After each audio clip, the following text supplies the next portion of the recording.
கர்த்தருடைய பரிசுநாமத்துக்கு ஸ்தோத்திரம். நம்ம வாழ்க்கையில வர அநேக பிரச்சனைகள், துன்பங்கள், போராட்டங்கள் இதற்கெல்லாம் முக்கியமான காரணம் என்ன நீங்க பார்த்தீங்கன்னா, நம்மளுடைய மீறுதல்கள் தான். நம்ம நெறைய நேரம் என்ன நெனச்சுட்டு இருக்கோன்னா, இந்த ப்ராப்ளம், பிரச்சனை எல்லாமே காரணம் வந்து என் கூட இருக்கிறவங்க, சொந்த பந்தம், என் ஃப்ரெண்ட்ஸு, என்னுடைய ரிலேஷன்ஸு இல்லன்னா வந்து நெறைய பேர் வந்து தன்னுடைய மனைவி இல்லன்னா கணவன் நெனச்சுட்டு இருக்கோம். ஆனா, நமக்கு வருகிற 99% ஆஃப் ப்ராப்ளத்துக்கு காரணம் நம்ம தாங்க. நம்மளுடைய மீறுதல்கள் தான். நம்ம தேர்ந்தெடுக்கப்பட்ட ஒரு ஜனம் இல்லையா? இயேசு கிறிஸ்துவை நம்ம சொந்த ரட்சகரா ஏற்றுக்கொண்டோம். கடவுள் நம்மள வந்து அழகா பிரித்தெடுத்து, நம்மள அழகா வழிநடத்திட்டு வரார். ஆனாலும் நெறைய நேரம் என்ன பண்றோம்னா, நம்ம தேவன் சொல்கிற கட்டளைகளும், கற்பனைகளும் நம்ம நெறைய நேரம் கைப்பிடிக்கிறதே இல்ல. நமக்கு நல்லாவே தெரியும். இதெல்லாம் செய்தா கடவுளுக்கு பிடிக்காது. நம்ம வேதத்த நெறைய அறிந்திருக்கிறோம். நெறைய வசனங்கள் கேட்கிறோம். அதன் மூலியமா தேவன் நம்ம கூட பேசிக்கொண்டே இருப்பார். இதெல்லாம் செய்யாதப்பா! இது எனக்கு பிடிக்காது. நீ இத செஞ்சீன்னா, உன்னுடைய ஆத்துமாவ நீ இழந்து போயிருவ. உன் ஆத்துமா நரகத்துக்கு போயிரும். அதனால இந்த பாவத்த விட்டு வெளிய வான்னு சொல்லி, நமக்கு நெறைய நேரம் கடவுள் சொல்லிக்கொண்டே இருப்பார். ஆனாலும் நம்மளுடைய சுயம் அது செஞ்சா நமக்கு என்ன இருக்குன்னா, ஒரு சந்தோஷம். அந்த பாவத்துல இருந்துட்டே இருந்தோம்னா, நமக்கு ஒரு ஹாப்பினஸ் அந்த மாம்சத்துக்கு ஒரு சந்தோஷம். அதனால என்ன பண்றோம்னா, அந்த பாவமாகிய குழியிலிருந்து நம்ம வெளிய வருகிறதே இல்ல. நீங்க ஒரு பன்னி நீங்க பார்த்தீங்கன்னா, அந்த பன்னி வந்து அந்த சேத்துல உழன்று கொண்டிருக்கும். நீங்க பார்த்தீங்களா, அதுக்கு சந்தோஷமா இருக்கும். வெளிய வெக்கையா இருக்கு. இந்த மண்ணுக்குள்ள, தண்ணிக்குள்ள, சேத்துக்குள்ள இருந்தோம்னா, ரொம்ப இன்பமா இருக்கும். அதே மாரி நம்ம என்ன பண்றோம்னா, அந்த பாவத்துக்குள்ள இருந்து அது உழண்டு கொண்டிருக்கிறோம். கடவுள் வெளிய இருந்து கூப்பிட்டுட்டே இருக்காரு. "வெளிய வாப்பா! நான் உன்ன கைப்பிடிச்சு தூக்கி விடுறேன். நீ வெளிய வா. நீ என் கூட இரு. நித்திய நித்தியமா என் கூட வாழுன்னு" சொன்னாலும், நம்ம என்ன பண்றோம்? அத செய்யவே மாட்டேங்கிறோம். என்னன்னா, கடவுள் எதிர்பார்க்கிறது ஒண்ணே ஒண்ணு தான். இந்த மனம் திரும்புதல். ஆதாம் ஏவாள்ட்ட கடவுள் அதுதான் கேட்டார். "நீ பழம் சாப்பிட்டியான்னு?" கேட்டா, ஆதாமோ, ஏவாளோ, "ஆமா கடவுளே நான் சாப்பிட்டேன். என்ன மன்னிச்சிடுங்க." அந்த ஒரு வார்த்தைக்காக தான் கடவுள் வெயிட் பண்ணிக்கொண்டே இருந்தார். ஆனா ஆதாம் ஏவாளுக்கு அந்த சுயம், "நான் ஏன் கடவுள்ட்ட போய் மன்னிப்பு கேட்கணும்? நான் என்ன தப்பு பண்ணுனேன்? நான் இந்த பழத்த தானே சாப்பிட்டேன். இதுக்கெல்லாம் போய் நான் மன்னிப்பு கேட்கணுமா?" அப்படின்னு சொல்லிட்டு அந்த சுயம் மேற்கொண்டனால, அவங்கனால அந்த மன்னிப்பு கேட்கவே முடியல. அன்னைக்கு மட்டும் இல்லங்க. இன்னைக்கு வரைக்கும் நம்ம அப்படிதான் இருக்கோம்.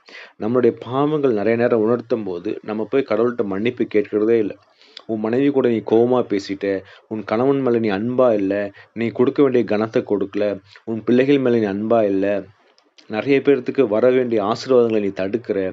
இல்ல, அதே மாரி நெறைய தேவையில்லாத அடுத்தவங்கள குறித்து குறை சொல்லிக் கொண்டிருக்கிற. இதெல்லாம் கடவுள் நம்மள்ட்ட சொல்லும்போது, இதெல்லாம் என்ன கடவுளே! இதெல்லாம் ஒரு பாவமா? அவன் அவன் கொலை பண்றான், கொள்ள அடிக்கிறான். நான் என்ன பண்றேன்?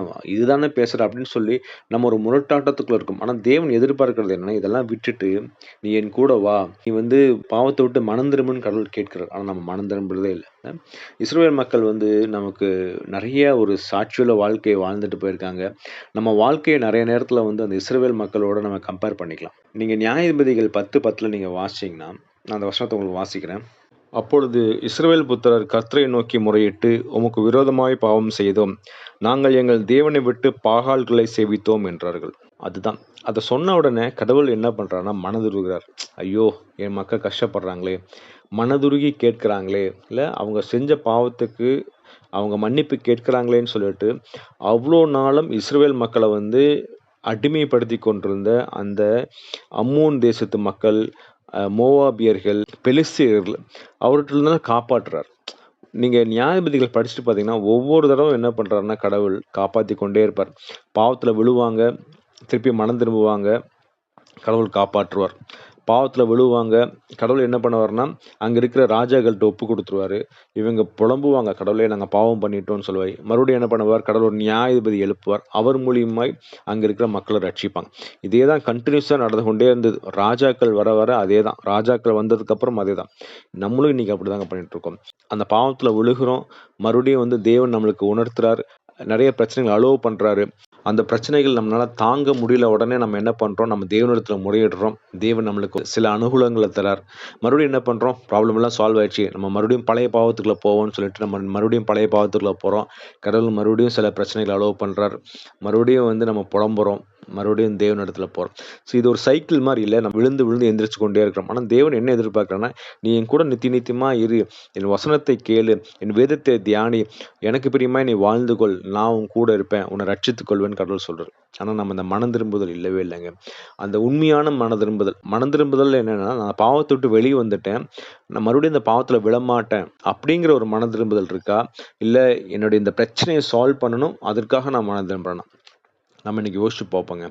இஸ்ரவேல் மக்கள் மாரி நம்ம வந்து ஒரு சைக்கிளுக்குள்ள இல்லாம, மறுபடியும் மறுபடியும் பாவம் செய்யாம, நம்ம தேவன துக்கப்படுத்தாம, நம்ம தேவனுக்கு பிரியமாய் ஒவ்வொரு நாளும் அவர் சொல்றத நம்ம காதுகள் கேட்டு நம்ம அதன்படி நடப்போம். அப்படி இல்லன்னா, நம்ம வந்து இந்த ஒரு சைக்கிள்லயே இருப்போங்க. கடவுள் நமக்கு கொடுத்த திட்டத்த நம்ம செய்யவே மாட்டோம். நம்ம பாவத்திலிருந்து வெளிய வரதே பெரிய வேல.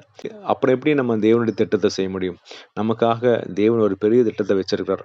இந்த உலகத்துல நம்ம சும்மா பிறந்தோம், வாழ்ந்தோம்ன்னு கிடையாதுங்க. தேவனுக்காக நம்ம 1,00,00,000 ஆத்துமாவ நம்ம சேர்க்கணுங்க. அதனால இன்னைக்கு முதல்ல நம்ம பாவத்த விட்டு வெளிய வருவோங்க. மனம் திரும்புவோம். தேவனுக்கு பிரியமாய் வாழ்வோம். ஒரு கூட்ட ஜனத்தை கர்த்தருக்காக ஆயத்தப்படுத்துவோம். கர்த்தர் நம்மை ஆசீர்வதிப்பாராக. ஆமென்.